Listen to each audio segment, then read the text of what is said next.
I didn't shout. I didn't cry.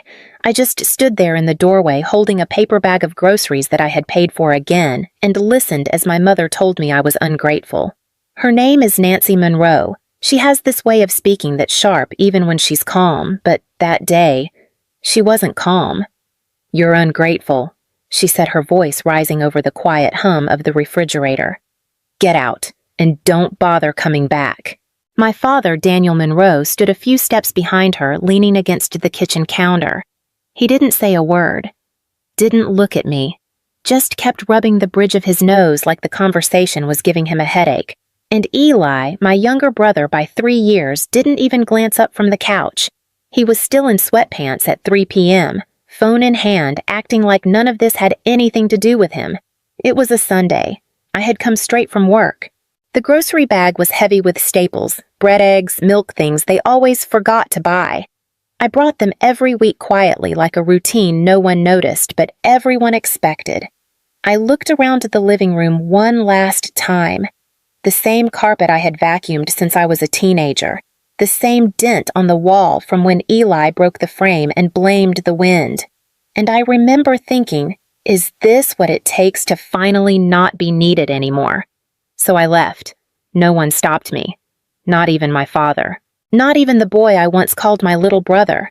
I moved out at 17. Not because I hated home not then, but because I knew I wouldn't survive if I stayed. My parents loved to say they raised me right, but what they really meant was that I raised myself. Quietly so they didn't have to. We weren't poor, not exactly, but there was always this edge to everything. Bills came late. Groceries ran thin near the end of the month. The electricity flickered sometimes, not because of a storm, but because no one had paid the bill yet. I got my first job at a diner on Route 18 the summer after 10th grade. Hostess at first. Boaser when they were short. Then server even when I wasn't old enough to legally carry a bottle of beer. No one asked. No one cared. My mom didn't drive me. My dad didn't pick me up late at night. But they sure did sigh loudly when I kept my tips in a jar labeled college. By senior year, I was doing homework at 2 a.m. between double shifts. I still graduated with honors, still got a full scholarship to state. No one from my family came to orientation or move-in day. I rented a U-Haul and drove myself. That was the pattern I handled things. They let me. Eli was different, always had been. He was the baby, their word not mine. He had asthma as a kid, mild but exaggerated. Every scraped knee was a crisis. Every failed test was the school's fault or the teacher's bias or some mystery learning disorder that never quite materialized. He dropped out of community college twice. Quit 4 jobs in a single year. Moved back home at 24 to regroup and just stayed. And somehow, through all of that, they never stopped calling him special. They told friends he was just figuring things out, that some people take longer. No one ever asked what I was figuring out. I was too busy paying bills no one else seemed to notice. The first time my mom mentioned the mortgage, she didn't say the word help. She said, "Claire, your dad and I are just stretched thin right now. Just a little short this month. That was 2 years ago." At first, I transferred a few hundred groceries, gas, some utilities. Then it was the water bill, then the electric, then the mortgage. The numbers got bigger. Their thanks got smaller. I don't even remember when I started paying the full thing. There was never a conversation. Just silence on their end and a calendar reminder on mine. Eli once joked that I had become the family's safety net. I laughed, but the sound caught in my throat. Because deep down, I knew I wasn't a daughter anymore. I was a direct deposit. And still, when I walked through that door with groceries last Sunday, they looked at me like I was selfish. Like I was taking something from them, not giving. It's a strange thing, isn't it? How you can give so much for so long, that people forget it ever came from you at all. My new apartment wasn't anything special. 1 bedroom, thin walls, a creaky heater that sounded like it had opinions. But it was mine. I painted the kitchen cabinets soft blue, put a potted plant in the window that I remembered to water most days. There was no yelling, no passive-aggressive sighs. No unpaid bills slipping under my door like threats. Just quiet. For the first time in years, I could breathe. Not the shallow kind of breathing you do when you're waiting for someone to need something, the real kind. The full, heavy-lunged, nothing hangs over me kind. I slept. I cooked for one. I watched bad TV and left dishes in the sink on purpose. And you know what? No one said a word. No calls. No voicemails. Not even a text from Eli, which was its own kind of relief. My phone was silent, and that silence felt like freedom. I wasn't waiting for praise, but I thought maybe someone would ask if I was okay. They didn't. And then, 3 months later on a Tuesday, I barely remember my phone buzzed. It was a message from my father. Just one line. "Why haven't you sent the mortgage this month?" I stared at the screen for a long time. Not angry, not surprised. Just hollow. Like someone had knocked on a door I locked for a reason. And all I could think was, of course. It was never about me. It was always about the house. I didn't respond right away. Instead, I put the phone face down on the table, poured myself a cup of coffee, and sat in silence. No music. No TV. Just that one message vibrating in the background like a mosquito I refused to swat. An hour passed, then another. When I finally picked it up again, there were 5 new messages. 3 from my mom, 1 from Eli, another from Dad. "Claire, the bank called. We're behind. How could you do this to us? You know we don't have that kind of money." Eli's text was the most predictable. "Are you really going to let them lose the house just to prove a point?" There it was. The guilt trip. Right on schedule. Not one of them asked how I was. Not one of them said, "We miss you." Not one of them mentioned the fact that they'd told me in those exact words. "Don't bother coming back. They didn't want me." They wanted my help. There's a difference. I could feel it like cold air slipping under the door of a house that used to be warm. I let another hour pass. Then I replied to Dad's original message. Just one line. I thought I wasn't welcome anymore. I set the phone down, and then it started. A flood. Buzz. Buzz, buzz, calls, texts, voicemails, like a dam breaking. Suddenly, my absence was unacceptable. Suddenly, I mattered again, but not as a daughter. No, as the only one who ever took responsibility, and the only one now refusing to. They didn't stop. That night, I turned off notifications, but the phone still lit up every few seconds like the world was ending and only I could stop it. "Claire, answer your father. He's worried sick. We raised you better than this. You're acting out of spite." Spite. That word hit harder than it should have. Not sacrifice, not support, not decade of silent giving. Spite.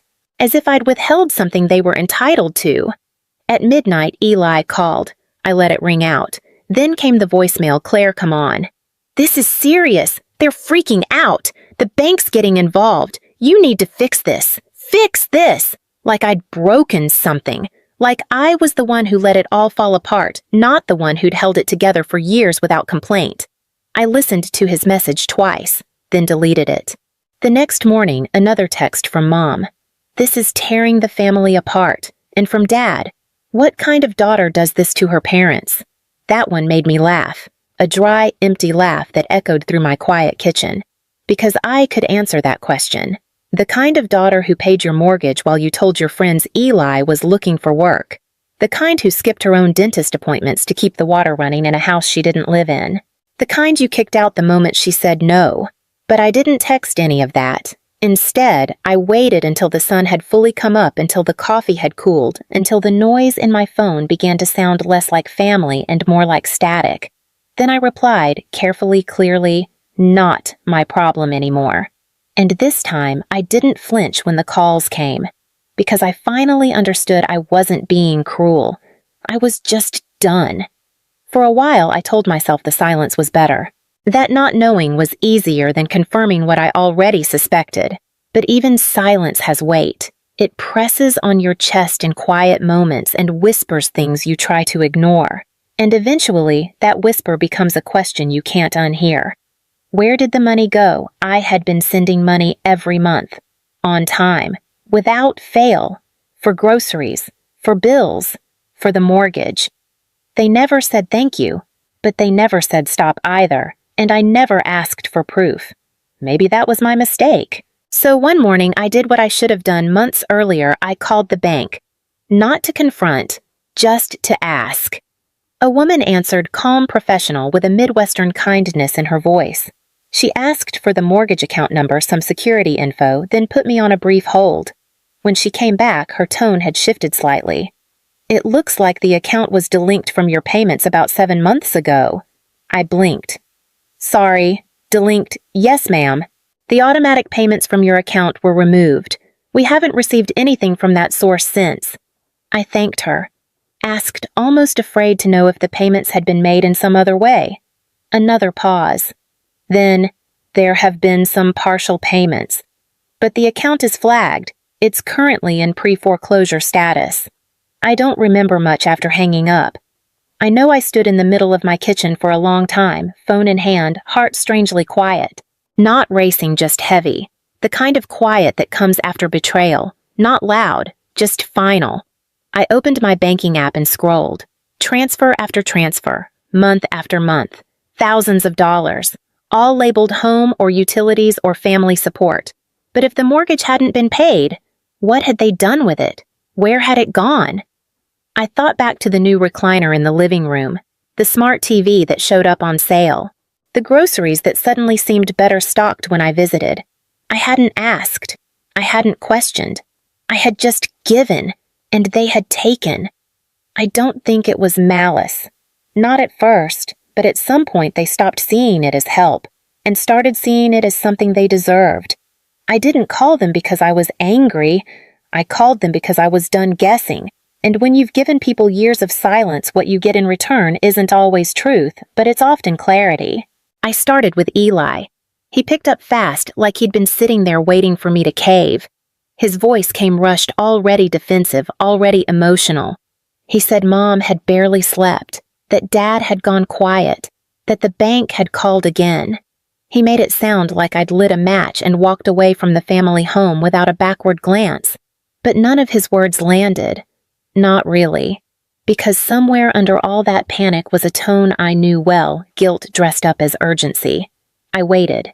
Let him talk. Then I asked evenly, what happened to the money I sent every month? It went quiet on his end, not technical silence, emotional silence.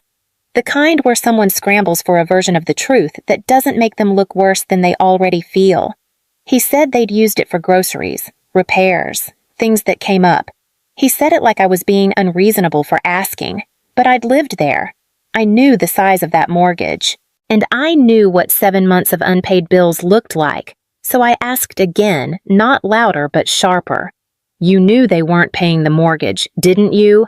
He didn't answer directly. He didn't have to, because if he'd truly been in the dark, he would have been shocked, upset, defensive in a different way. But instead, he sighed. That same tired, empty sigh he used when he got caught skipping class or lying about job interviews. A sigh that said, yeah, and I hoped you'd never ask. I thanked him not out of kindness, but out of finality. Then I hung up. Later that night, my phone rang again. It was Mom. I let it go to voicemail. Then it rang again. I picked up. Her voice was tight, the kind of forced calm she used when she knew she was in the wrong, but would never say it out loud. She said I had embarrassed them by calling the bank, said I was making things worse, said families don't handle things like this. And for the first time in a long time, I let her speak. Because I wanted to hear exactly how far she'd go to avoid saying, we lied to you. Eventually, Dad took the phone. His voice was lower, almost soft. He didn't ask how I was. He didn't ask why I was upset. He just asked if I would help them catch up. Just this once. Just until they figured something out. And in that moment, I understood something very clearly. They weren't sorry. They were scared. And scared people don't apologize, they negotiate. So I told him without pause, sell the house. There was a beat of silence, then 2 voices layered in disbelief. You don't mean that. This is still your home. But it wasn't. And maybe it never had been. The next morning I woke to a wall of notifications. Texts, voicemails, missed calls, some desperate, some angry, a few pretending to be calm. I didn't open any of them. I already knew what they would say, that I was cruel, that I was heartless, that I'd turned my back on family, but I hadn't. They turned their backs the moment I was no longer useful. I made a fresh cup of coffee, sat at my kitchen table, watched the steam curl upward while the phone buzzed across the counter like it was shaking with guilt I refused to carry. Then I opened our old group thread, the one we used to plan birthdays, reminders, grocery lists I always ended up paying for. I didn't say anything. I didn't make a dramatic exit. I just changed the group name from family to closed account, muted it, archived it. Then I deleted their numbers. Not in anger, not even in sadness, in clarity. Because when someone shows you that your presence only matters when tied to what you give, the most generous thing you can do is leave. On my counter, I noticed a white envelope, still sealed. My name on the front in my mother's handwriting. She must have dropped it off the day they still thought I'd come back. I held it, considered opening it, then placed it in the trash. No drama, no message, just paper, letting go. And in that moment, with no one watching, no one clinging, no one calling me selfish, I felt something I hadn't in years, weightless. I didn't leave because I stopped loving them. I left because they only loved the version of me that kept paying the bills and never asked questions. And when that version stopped showing up, so did their idea of family. Some people hear that and think it's cold, but there's nothing cold about protecting the parts of yourself no one else ever bothered to care for. I don't need them to understand. I just need them to stop pretending they ever saw me at all. Because I was there, every day, every month, until I wasn't. And now they can finally feel the silence they spent years pretending wasn't mine. If you've ever stayed too long in a place that only wanted what you could give, just leave a "that's all." You don't need to explain. Some of us already understand.